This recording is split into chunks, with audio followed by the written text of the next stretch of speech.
ആരോഗ്യത്തോടെ ഇരിക്കാം. മികച്ച പരിചരണം ഞങ്ങളുടെ ഉറപ്പ്. Shoranur medical trust, Shoranur.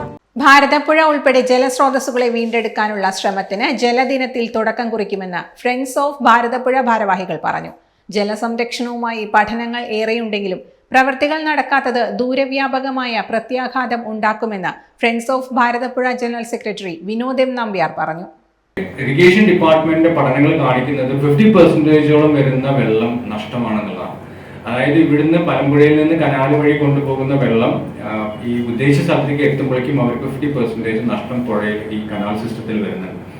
അപ്പോൾ ഈ വ്യാവസായിക ആവശ്യത്തിനായാലും ശരി, ഗാർഹിക ആവശ്യത്തിനായാലും ശരി, കുടിവെള്ളത്തിനായാലും ശരി, അല്ലെങ്കിൽ കൃഷിക്കായാലും ശരി, മലമ്പുഴ പോലെയുള്ള ഡാമുകളിൽ നിന്ന് കൊണ്ടുപോകുന്ന കനാൽ വെള്ളം നമുക്ക് നഷ്ടം സംഭവിക്കുന്നു. അപ്പോൾ വളരെ വിലപ്പെട്ട ഒരു സോഴ്സാണ് വെള്ളം. ഈ വെള്ളം നമുക്ക് നഷ്ടപ്പെടുകയാണ് വഴിയിലൂടെ. നഷ്ടപ്പെടുന്നതല്ല, ഭൂമിയിലേക്ക് തന്നെയാണ് പോകുന്നത്. പക്ഷെ ഉദ്ദേശിച്ച ലക്ഷ്യം നമുക്ക് ഈ പ്രോജക്റ്റിലൂടെ കിട്ടാത്ത സാഹചര്യം ഉണ്ടാകുന്നുണ്ട്. അപ്പോൾ തീർച്ചയായിട്ടും നിലവിലെ ജലസേചന സംവിധാനങ്ങളെ എന്താ പറയുക, പുനരുജ്ജീവിപ്പിക്കേണ്ട അല്ലെങ്കിൽ അതിന്റെ ഒരു പെർഫോമൻസ് ഓഡിറ്റിന് വിധേയമാക്കേണ്ട സമയം അതിക്രമിച്ചിരിക്കുന്നു.